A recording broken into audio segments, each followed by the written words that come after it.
Avant-dernier numéro de cette année, il sera question dans cette émission des faits marquants 2016 au Togo. Rejet de proposition de loi sur la réforme politique, sommet sur la sécurité maritime, atelier du Ashkun, Wassem Gate, grève des enseignants, problème foncier, démission du ministre Ayasso ont été les faits marquants dans cette année 2016. Autre sujet dans cette émission, absence de distinction honorifique officielle des journalistes au Togo, une problématique qui repose la question de la place de la presse dans les leviers de la gouvernance au Togo. Nos invités, Pasteur Edo Komi, il est le président du mouvement Martin Luther King. Dieudonné Kodolakina, il est directeur de la publication du billet demandé Togo Matin. Carlos Ketou, directeur de la publication de l'hebdomadaire L'Indépendant Express. Et Idelphonse Akpaki, directeur du site d'information La Gazette du Togo. Mesdames et messieurs, bonsoir et merci d'avoir été au rendez-vous de cette émission Les Spécialistes. Sur Pyramide FM, vous êtes les pharaons. 105.5 FM. Pasteur Edo Komi, bonsoir. Oui, bonsoir Honoré, bonsoir auditeurs, auditrices de Radio Pyramide FM. Comment se prépare la fête chez vous? Oh, la fête, écoutez, tous les jours, pour nous, tous les jours, c'est une fête, quoi. Donc, tous les jours, c'est une fête. Donc, il n'y a rien d'exceptionnel. Voilà. Dieudonné, bonsoir.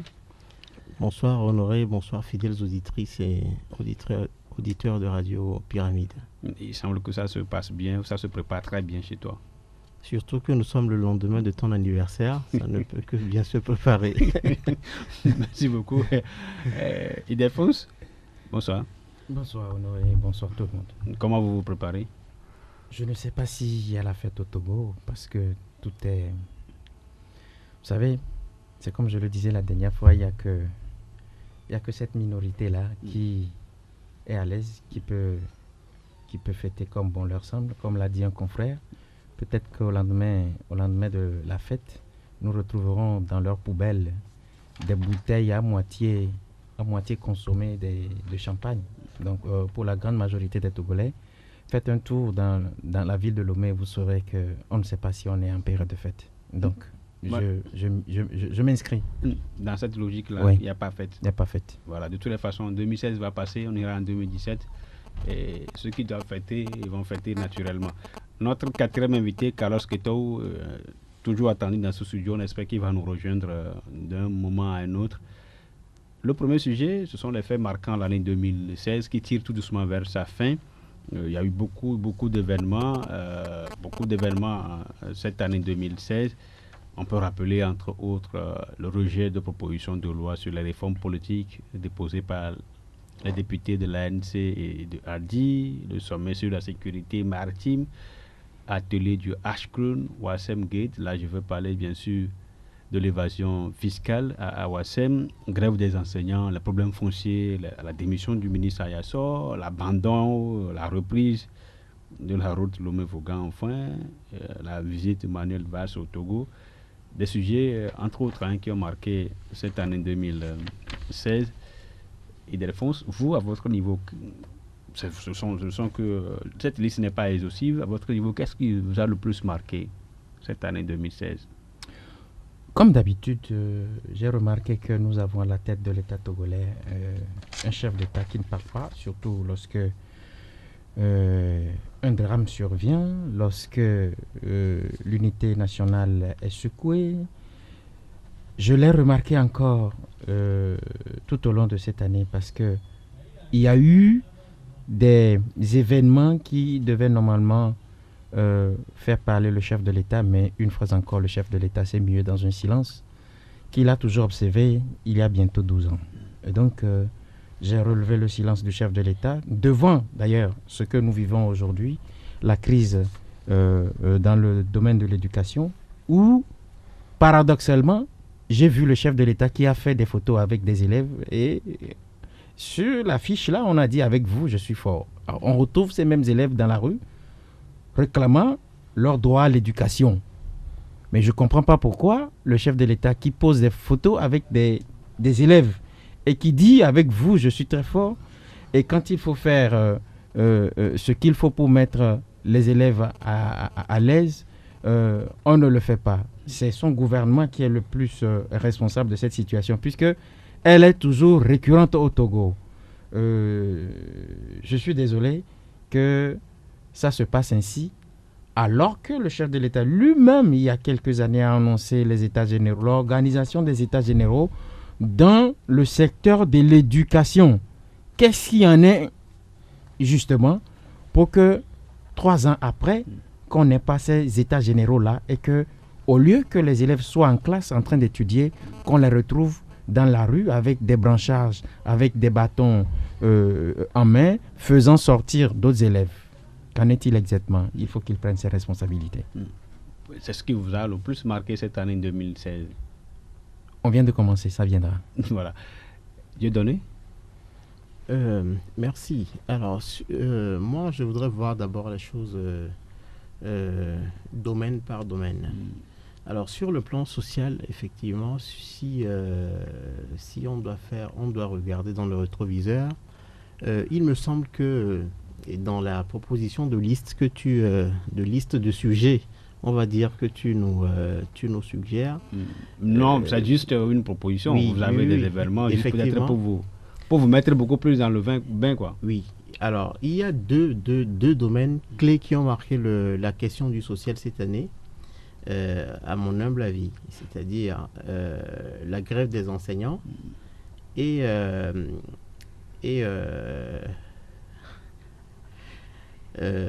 excusez-moi. Le sommet sur la sécurité, la décentralisation. Le sommet, je vois ça carrément sur le plan politique.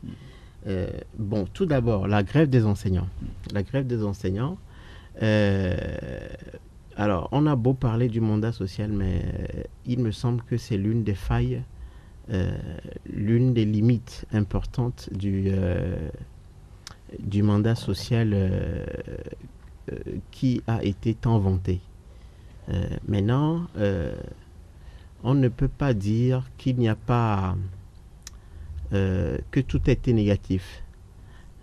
Donc, pour moi, sur le plan politique et sur le plan diplomatique au moins, le Togo s'est pas mal illustré. Et donc, le sommet sur la sécurité maritime, on a beau chercher des poux sur les crânes rasés des acteurs de la réussite de ce sommet, il me semble que c'est un événement majeur qui a marqué l'année 2016 au Togo.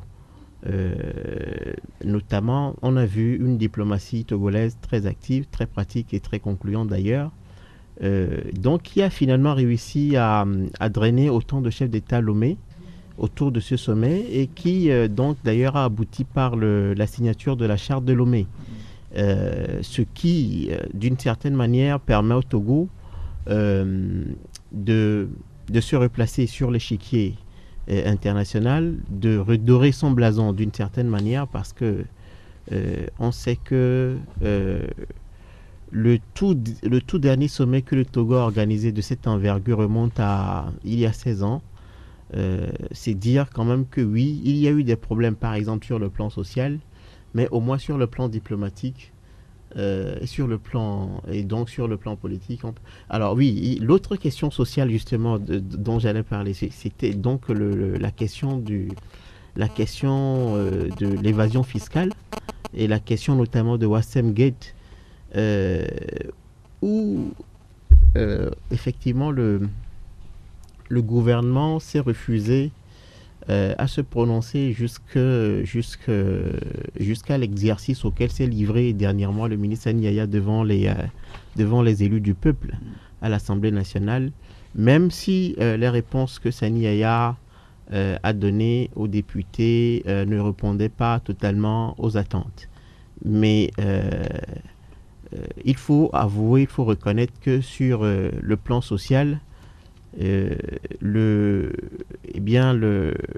gouvernement n'a pas totalement donné satisfaction, mais au moins sur le plan diplomatique et politique, si on se limite seulement donc à l'organisation de ce sommet et d'ailleurs à l'organisation de 2 autres sommets qui viennent, c'est-à-dire normalement le sommet de la Goa et le sommet Israël-Afrique, on peut dire que oui, il y a du travail appréciable qui se fait au Togo.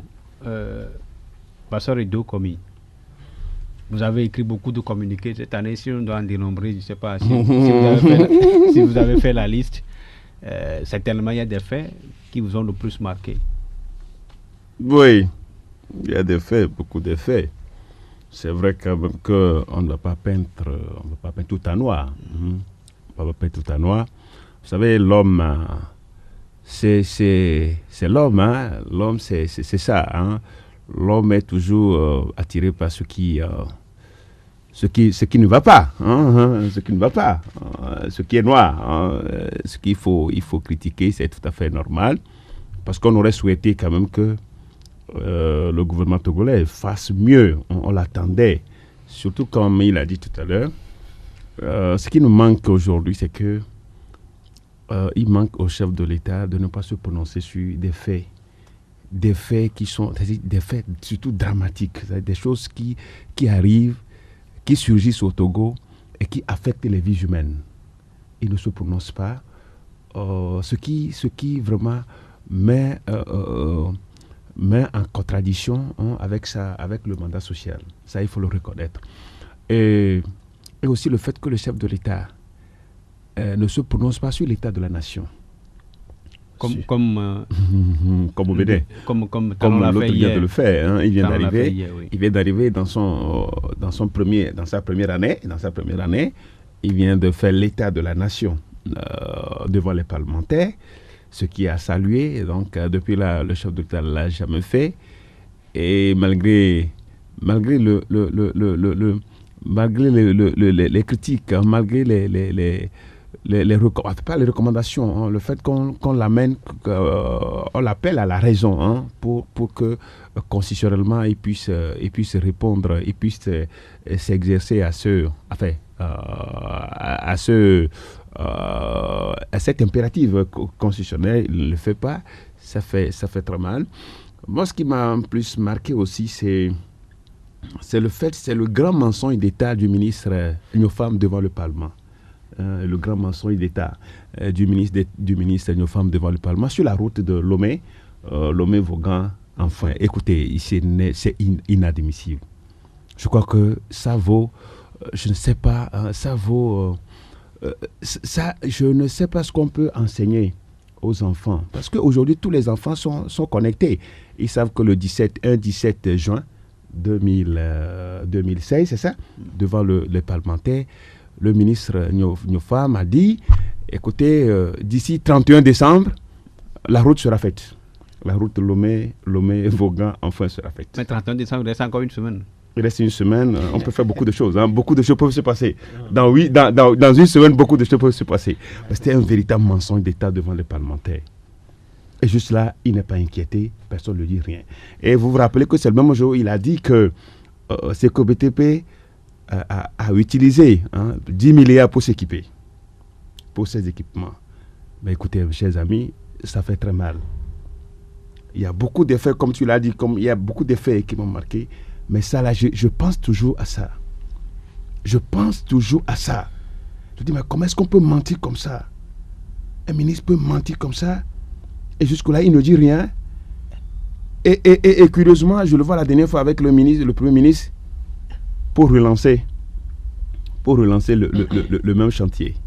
Le même chantier qu'il avait déjà promis, finir le 31 décembre, il le lance à une semaine de la fin de l'année.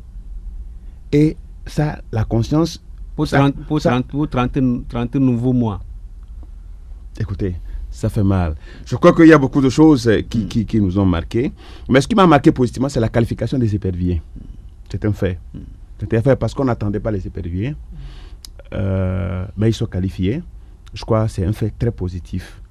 Et ça, il faut pas l'ignorer. C'est très, très, très important. Sur le plan social, je crois que les collègues, mes prédécesseurs ont dit beaucoup de choses sur le plan social. Vous savez, je suis sur le plan social, le mouvement matériel est toujours présent. Je crois qu'ils ont déjà dit l'essentiel, mais sur le titre, le problème foncier, je crois que c'est ça exactement qui a encore dominé l'année 2016 avec les expulsions, les destructions des habitations. Le fait que bon nombre de nos compatriotes sont restés aujourd'hui sans sans domicile, ils sont sans domicile fixe et ils sont là, ils ne savent pas où aller. Je crois que ça aussi a été un fait qui nous a marqué. Donc, je crois la liste, comme on a dit, la liste est longue. On ne peut pas tout dire ici. Aujourd'hui, je crois que les autres ont déjà dit grand-chose. Donc voilà, oui, c'est vrai que nous avions parlé de la sécurité, du sommet sur la sécurité maritime. Sur le plan diplomatique, c'est vrai que le Togo veut s'illustrer politiquement, enfin sur le plan diplomatique. Mais ce qui fait mal, c'est que sur le plan national, sur le plan local, national, nous sommes là avec nos problèmes. On estime que il faut aller se valoir à l'extérieur et laisser les Togolais dans la faim, les Togolais à ne pas mieux se soigner, les Togolais à ne pas être mieux scolarisés avec la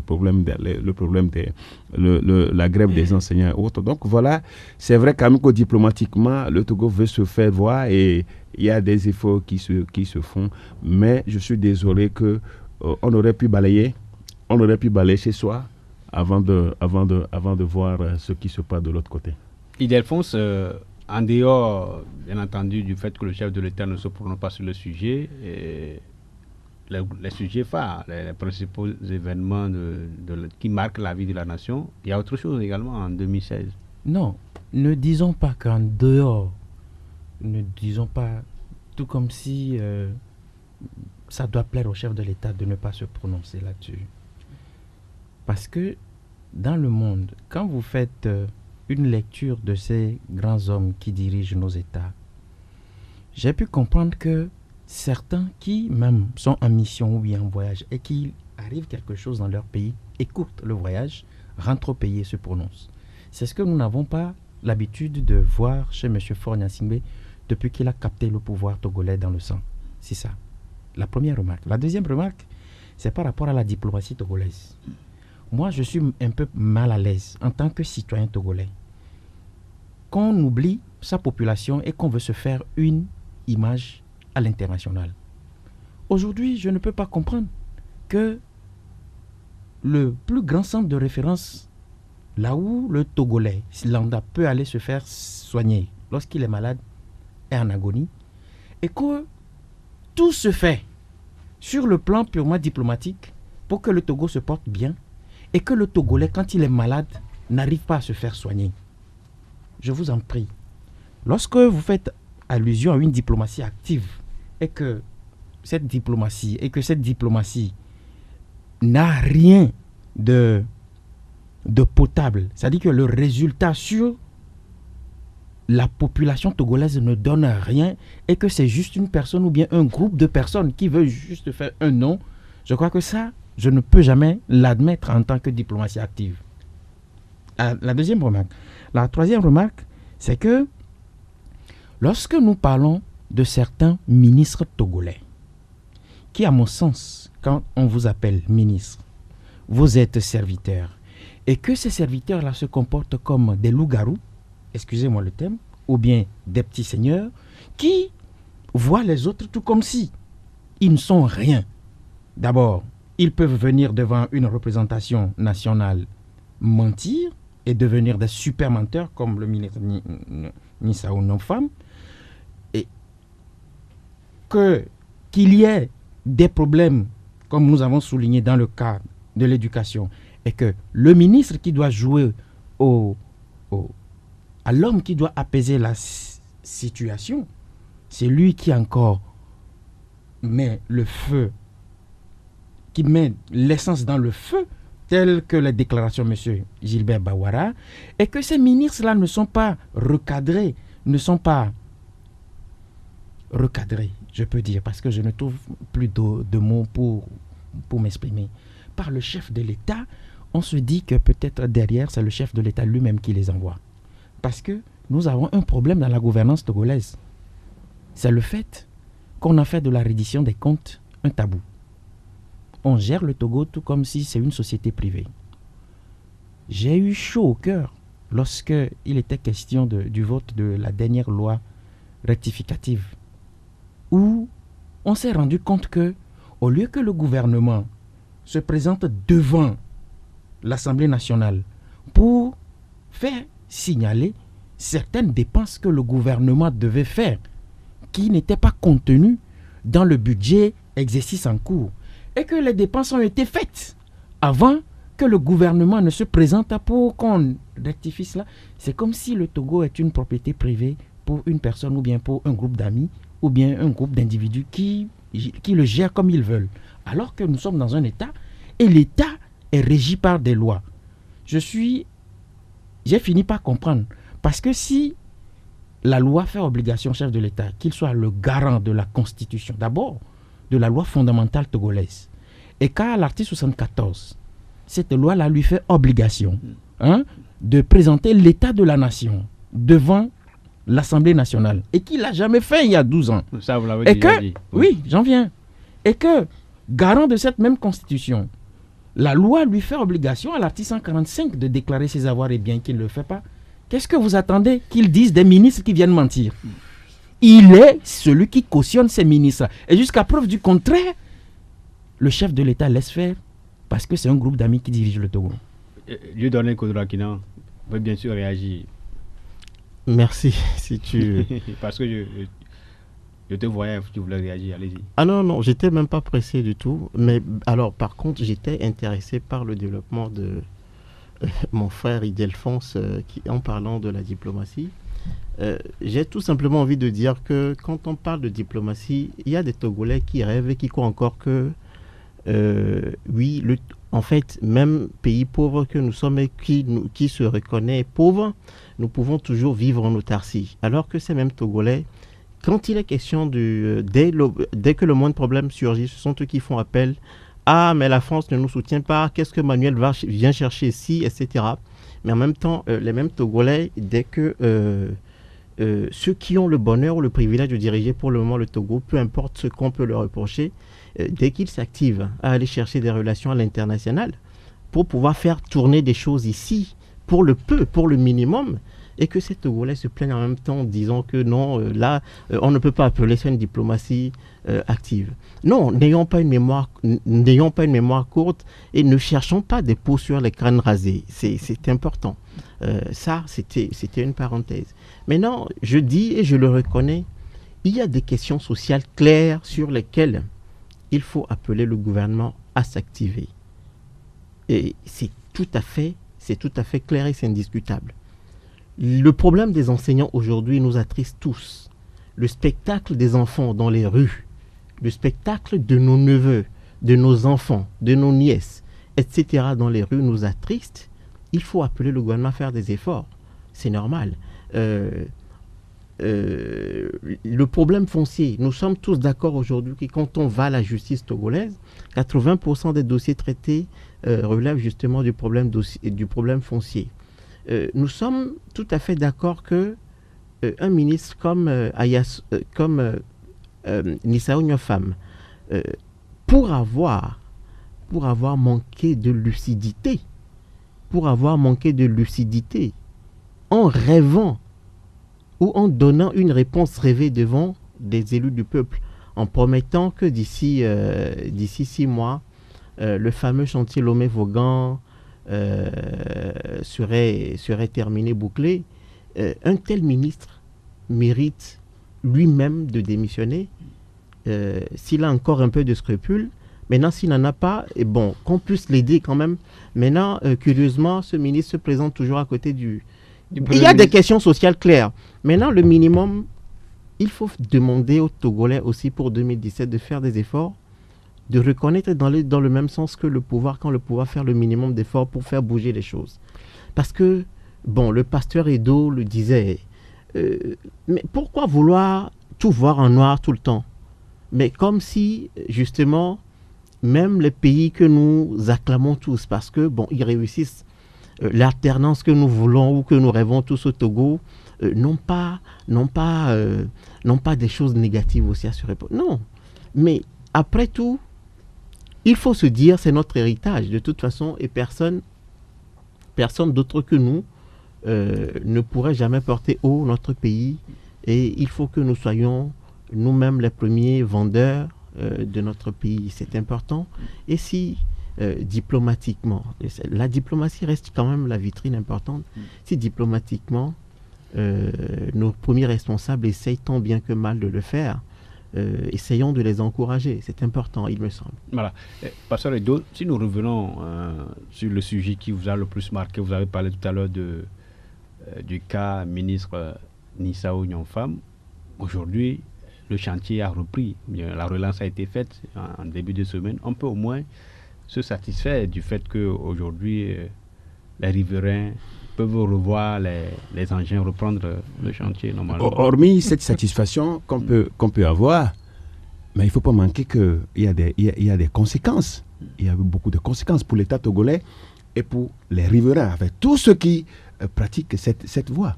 Oui, pour 30 nouveaux mois, je l'ai dit. Pour 30 nouveaux mois, ce que cela a causé comme dégâts. Et ce que cela a causé au Togo comme manque à gagner. Et surtout aujourd'hui, un préfinancement de combien de milliards? 30 milliards. 30 milliards. Avec tout ce qu'on avait déjà dépensé. 36. 30 ou bien 26? 36. 36. Le budget de départ était 36. Mais ce qu'on avait pu préfinancer, c'était le 26 milliards. Oui. 26 milliards. Alors, où est-ce qu'on en est? Mais c'est l'impunité totale.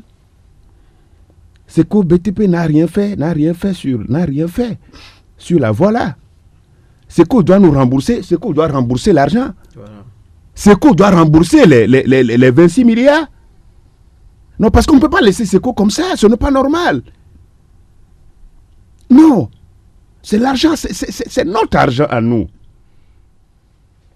Et si aujourd'hui il faut notre 24 mois, voire 30 mois pour finir la route là, oui, on peut s'en féliciter parce que au moins désormais, les gradeurs, les machines, les gens vont commencer par travailler sur le chantier. Mais avec tout ce que cela a causé. Oui, mais c'est ça. Bon, donc, j'avoue quand même que gouverner comme ça fait très mal. Ça fait très mal. Et si, juste pour corriger quelque chose, quand vous avez dit démission du ministre Ayasso, il a été démis de ses fonctions. Quand vous avez démission du ministre Ayasso, c'est comme si lui-même il a démissionné. On peut le démissionner, il peut démissionner. On l'a démis de ses fonctions. Voilà, on l'a démissionné. On l'a démis de ses fonctions, ou bien carrément, on peut dire... Vous savez également que la démission peut être volontaire ou involontaire. Ok.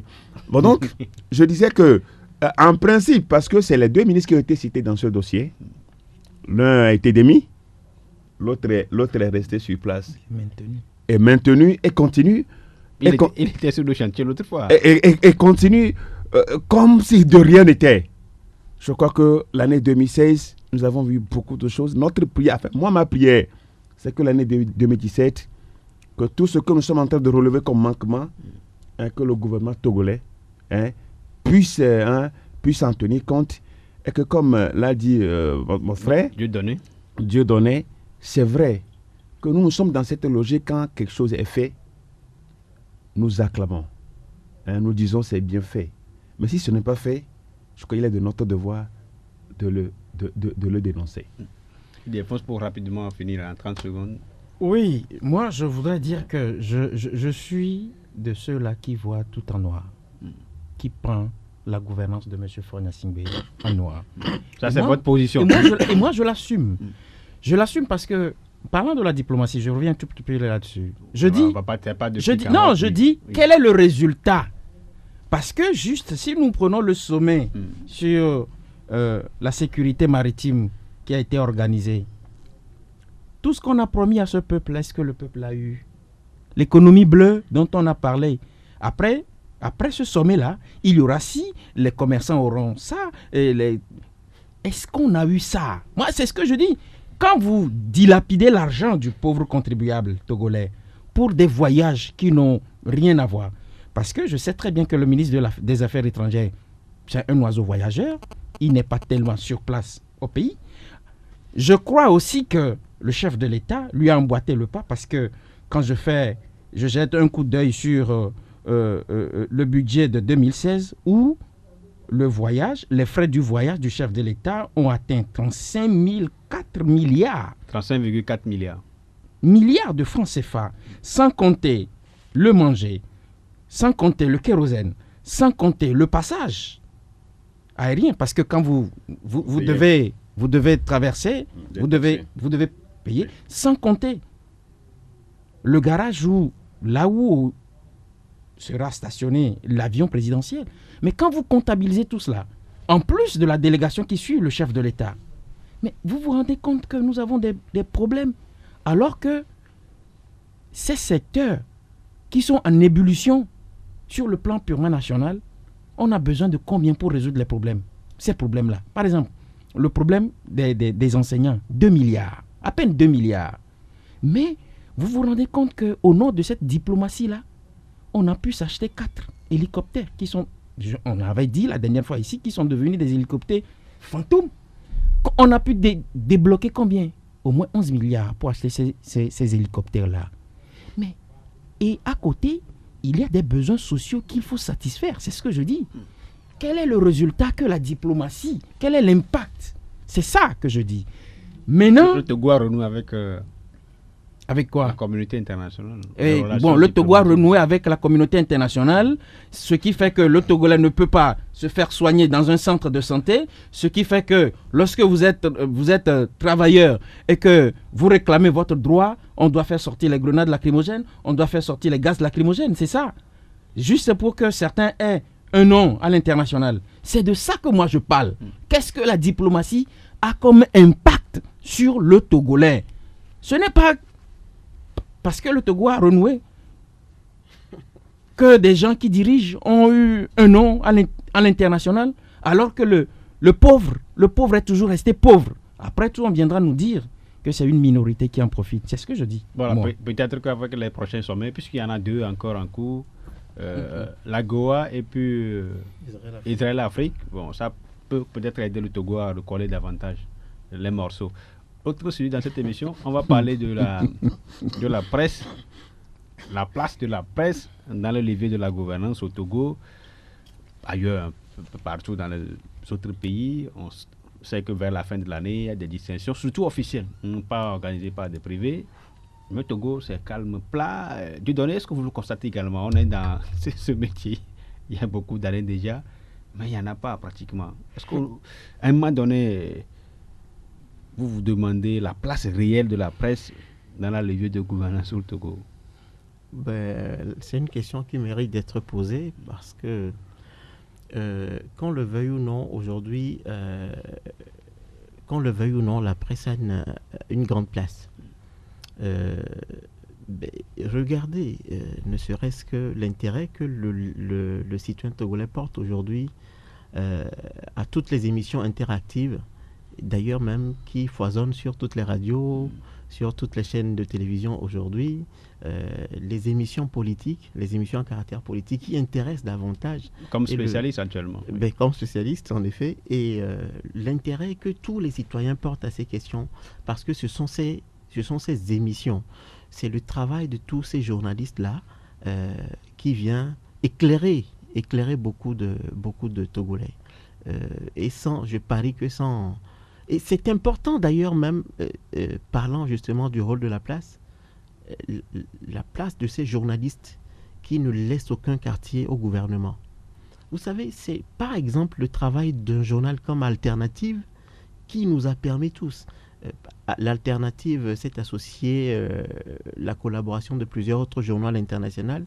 Ils ont réalisé cette enquête qui nous a permis, nous tous, de savoir que dans le sujet évasion fiscale, que même des gouvernants togolais étaient impliqués dans et c'était des scandales. Voilà, par exemple, on ne peut pas dénier la place, l'importance de la presse aujourd'hui. On ne peut pas le dénier. Maintenant, la problématique, c'est-à-dire la non-reconnaissance, entre guillemets, des efforts des journalistes. Bon, alors, il y a quelques efforts, il faut l'avouer, au plan institutionnel. L'aide de l'État à la presse, par exemple, aujourd'hui, c'est quasiment un acquis, même si ce n'est pas suffisant. Parce que le nombre des médias s'est accru au fil des années et l'enveloppe malheureusement, statique ou même a été réduite à un moment. Parce qu'il ne faut pas oublier qu'au tout premier coup, je crois que c'était 300 millions. Et l'année d'après, c'était 75 millions. Et après, bon, ils ont réajusté un peu. C'est à 100 millions. Voilà. Donc, tout ça, ça traduit déjà que quoi? on a l'impression parfois que nos gouvernants sont méfiants un peu. Ils ne veulent pas promouvoir en vérité la presse. Mais moi, je crois bien, personnellement, que c'est à leur avantage. C'est à leur avantage parce que même au sein de plusieurs ministères, même je parie qu'à la tête de notre pays, il y a des scandales que des responsables découvrent même via la presse. Ils ont intérêt en tant que tel à soutenir la presse. Maintenant, les distinctions, il faut appeler les gouvernants faire des efforts pour reconnaître à juste titre les efforts et les mérites des journalistes ou des organes. Mais après, n'oublions pas, c'est pas, à mon humble avis, un indicateur de qualité. Vous savez, les débats sont là toujours. Je donne un exemple simple. Le prix de la littérature, c'est le Renaudot en France. Le Renaudot a été toujours attribué à certains écrivains qui ont marqué l'année, etc. Mais il y a toujours un grand débat autour. Beaucoup d'écrivains estiment que non, c'est des écrivains de certaines maisons d'édition qui bénéficient toujours de ces prix. À mon humble avis, la véritable reconnaissance est celle qui vient de nos lecteurs, de nos auditeurs, de nos téléspectateurs qui apprécient et qui reconnaissent à juste titre. Maintenant, tout le reste, qu'on le veuille ou non, je le dis, on ne peut pas dénier le rôle, la place de la presse aujourd'hui. Pasteur Edo, vous faites souvent recours à la presse, même hier, vous avez sollicité la presse à venir couvrir votre projet. Est-ce que vous pensez que la presse joue réellement son rôle? Oui, la presse togolaise joue son rôle. Moi, je me rappelle que... moi, je peux dire que je suis de métier parce que en 2006, j'étais directeur de publication. De quel journal? J'étais directeur de publication d'un journal. Bon, ouais, les auditeurs sont curieux de savoir. Finalement, bon, c'est resté parce que je me rappelle d'un dernier article qu'on a publié qui faisait mention de... Parmi tous les généraux, tous les généraux dans l'armée, un seul est du Sud. Je me rappelle, c'est ce titre qui m'a valu, en 2006. Vraiment, oui, bien sûr, qui m'a valu en 2006. Vraiment, un véritable, une censure en 2006. C'est quel journal? Le Mystère. Le Mystère. Oui, bien sûr. Le Mystère. Donc, je suis resté ami à la presse. La preuve, je suis toujours avec les journalistes. Donc, c'est le métier qui me passionne beaucoup. Je me dis même l'année prochaine, je vais rentrer encore dans la corporation. Bon, donc, c'est pour dire que la presse joue son rôle. Mais c'est dommage que... Après, c'est comme du citron, c'est comme de l'orange. Quand on presse, dès qu'on finit, on jette le puits, c'est ça.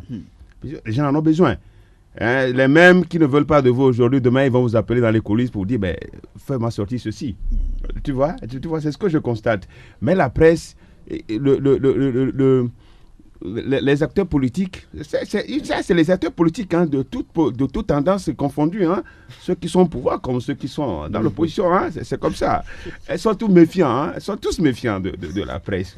Mais ça ne doit pas être ainsi, c'est le quatrième pouvoir. Je crois quand même qu'on doit apporter il doit y avoir beaucoup de regards à la presse. Mais ce que je souhaiterais, la presse togolaise quand même est reconnue à l'extérieur. Tout dernièrement, notre confrère, si vous l'appelez, de l'alternative, Maxime, a été récompensé au Kenya. A été récompensé au Kenya. Bien avant lui, il y a Daniel Adé qui a été reconnu aussi, en Éthiopie. Je crois que c'est en Éthiopie, sur le truc d'environnement. Donc, vous voyez déjà que les journalistes togolais sont reconnus, sont récompensés à l'extérieur. C'est sur le plan national. En tout cas, depuis longtemps, depuis qu'il y a eu, chaque fois qu'il y a eu des décorations, je n'ai jamais vu un journaliste, en tout cas, je ne sais pas, au moins, comment vous l'appelez, chevalier de l'ordre mono. De l'ordre mono, je n'ai jamais vu. Enfin, je ne sais pas si je me trompe, si vous en savez, vous pouvez me le dire. C'est le moment de le dire. C'est le moment de le dire. Je n'ai jamais vu un journaliste élevé comme cela se fait, et ça fait mal. Mais ce que je souhaiterais, la proposition que je peux faire, c'est il revient aux corporations de presse même de pouvoir s'organiser. Par exemple, l'initiative de CONAB, journée porte ouverte de la presse, c'est des moments où il faut récompenser les journalistes. La maison de la presse en fait ce soir. Voilà. Donc, vous voyez, il faut que, quand les gens ne veulent pas vous élever, vous-même élevez-vous, et puis ça va dire un mot, ça va dire quelque chose. On va revenir tout à l'heure par rapport au contenu, de ce qui se fait. Il défonce. Oui, moi j'ai des observations à faire par rapport à la problématique du sujet. Moi, j'ai remarqué, et ce que je dis m'engage. Comme toujours. Oui, ça m'engage. Et je prends la responsabilité de les assumer au moment opportun. J'ai pu remarquer que, et c'est ce qui m'a scandalisé le plus, qu'en dehors de toutes celles qui ont œuvré pour que le Togo soit ce qu'il est aujourd'hui, et tous ceux-là qui continuent inlassablement de se battre pour que le Togo reste un État normal, j'ai pu me rendre à l'évidence que, au lieu qu'on décerne des prix aux journalistes, on a préféré décerner des prix aux tortionnaires. Je l'ai dit une fois ici. Et c'est ce qui me dérange. Vous avez dit, en posant la problématique, que vous n'avez jamais vu au Togo un journaliste qui a été promu. C'est ça, non ? Mais moi, je vous fais savoir que si vous cherchez dans l'agenda de la gouvernance togolaise, des tortionnaires ont été promus. Ils ont été décorés. J'en ai pour preuve les différents rapports qui sont sortis.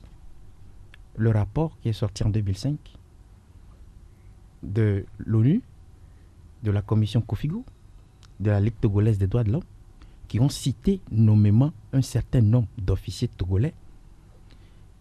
J'en ai pour preuve le rapport de Kofi Kunte, qui a cité un certain nombre d'officiers qui ont exercé des voies de fait sur des citoyens, mais qu'on a vu un 26 ou bien un 27 avril qui ont été décorés.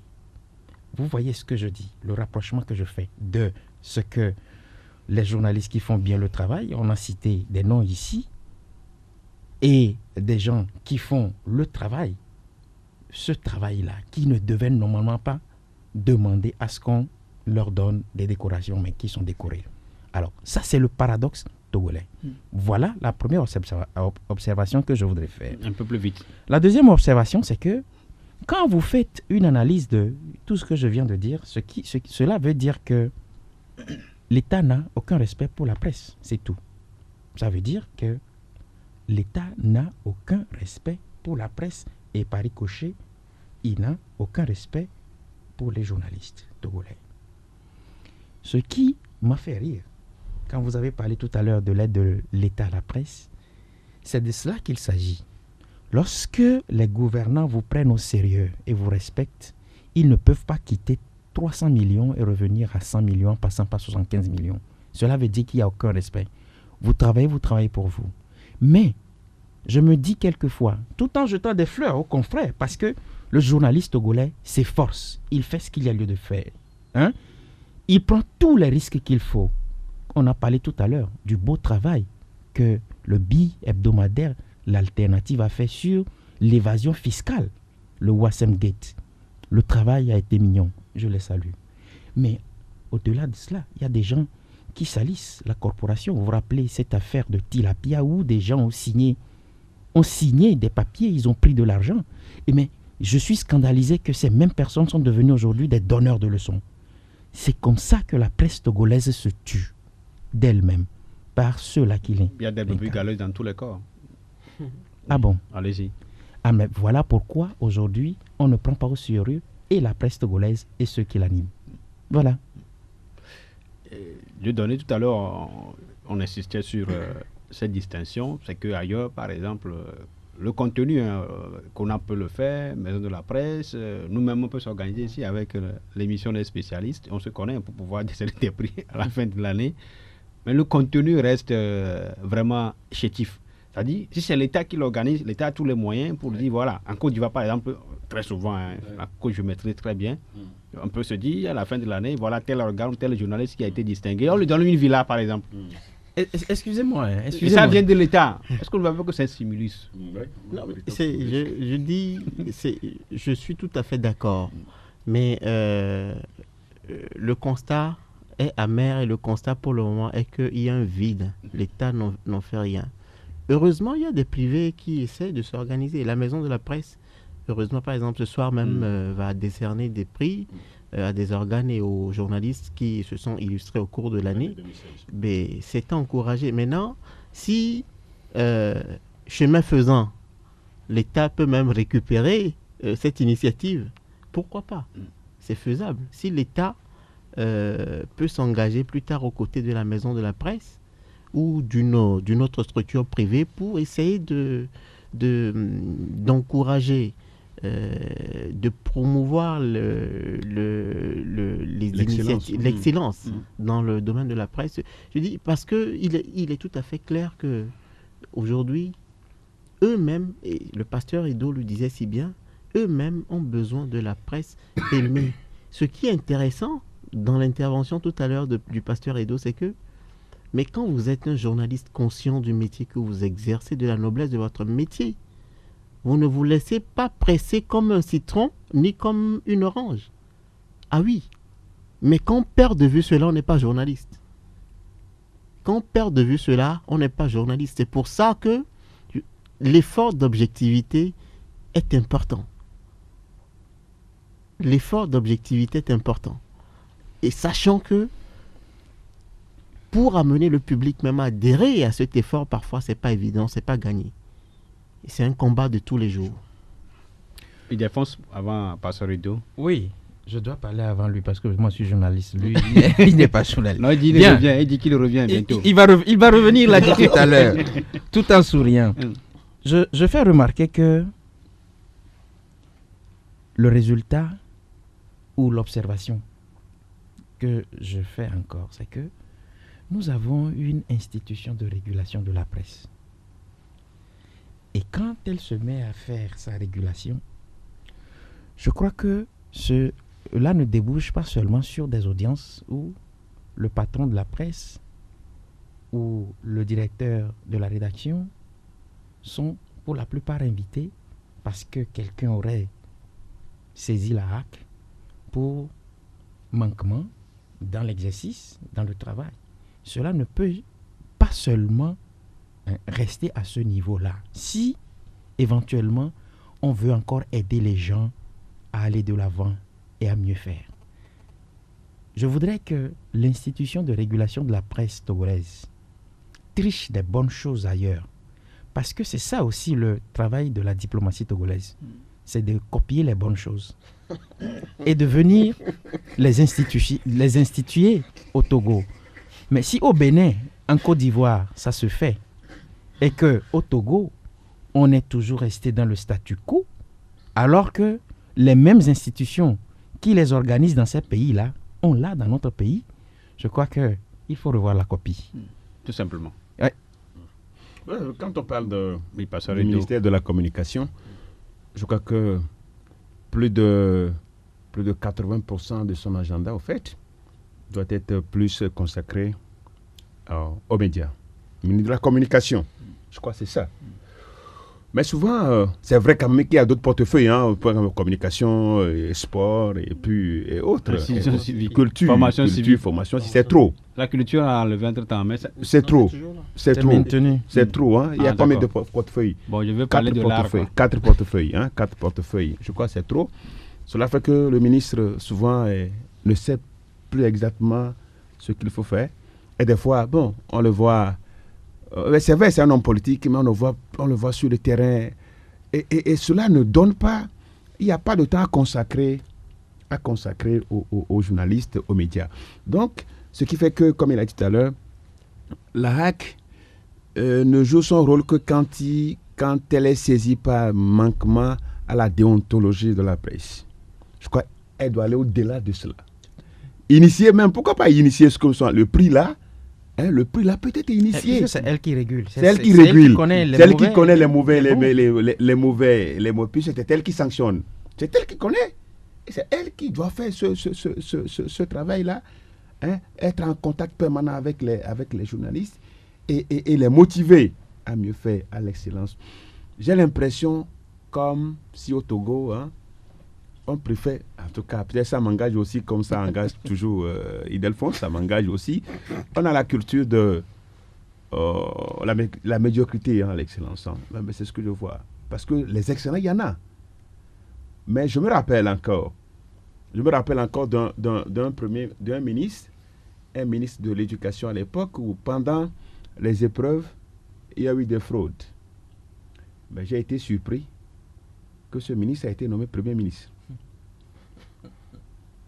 Vous faites allusion à quel Premier ministre? Au ministre il n'y en a pas beaucoup. Sama. Kofi Sama. Bien sûr, exactement, je le dis librement. Ça, je n'ai pas besoin de... Et je me rappelle, à l'époque, moi, je l'ai dit. En 2004, 2005, à l'époque, c'est lui qui était le Premier ministre avant la mort du feu. Moi, je l'ai dit. On ne peut pas promouvoir ce monsieur parce que au cours de l'examen, il y a eu des fraudes. À son temps. Mais j'ai été surpris que il a été promis. Et il a eu même comment on appelle, des titres, des distinctions. Il a mérité des distinctions. Je crois quand même que ce que nous disons, nous ne le disons pas pour nuire. Mais nous le disons pour qu'il y ait des corrections. Que les gens ne voient pas en nous des gens qui nous opposons. Mais c'est pour qu'on puisse aller, au niveau des... On puisse atteindre. Pourquoi dépasser les autres, ce qui se fait dans les autres pays? C'est pourquoi il faut tricher les bonnes choses ailleurs. Voilà. Les bonnes choses. Dieu donné, 30 secondes pour terminer cette émission. Mais nous sommes à l'orée, nous sommes on va dire, à quelques jours, sinon à quelques heures d'une nouvelle année, de l'année 2007. Je profite de l'occasion pour formuler tous mes vœux les meilleurs à tous les Togolais, à tous nos responsables et surtout les invités, justement, à faire l'effort de réaliser des choses qui n'ont pas pu l'année dernière et à réajuster les mauvais tirs.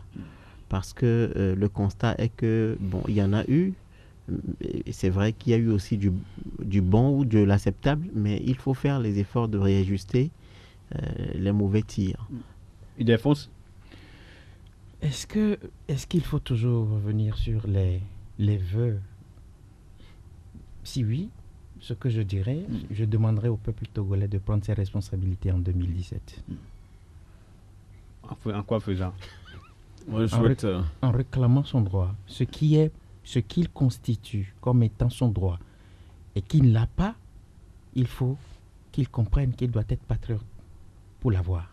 Se battre, comme les peuples qui se sont libérés. Je demande au peuple togolais de continuer par se confier. Dans les dispositions prévues dans les normes, dans les dispositions prévues par les lois, par les voies légales. Voilà. Non, moi je demanderai au peuple togolais de continuer par prier, prier davantage, se confier à Dieu et agir là où il faut agir et donner à Dieu ce que Dieu doit faire, puisqu'il y a nous les hommes qui devons agir, mais il y a Dieu aussi qui doit agir. Donc, c'est tout ce que je veux. Mais déjà, je souhaite joyeuse fête de Noël, puisqu'on aura le temps de souhaiter les vœux de Nouvel An. Voilà, le vendredi prochain. Le vendredi prochain. Merci beaucoup, Pasteur Edekomi Bouma Martin Luther King, Dieudonné Kodolakina, directeur de la publication du billet demandé Togo Matin, et Ildefonse Akpaki, directeur du site d'information La Gazette du Togo. Carlos Keto, finalement, n'a pas honoré son engagement, il n'est pas venu. On espère qu'il va nous retrouver très prochainement. Cette émission, la dernière avant Noël, se termine ainsi. Mise en onde, Romaric Freitas. Joyeux Noël à toutes et à tous et à lundi à partir de 7h.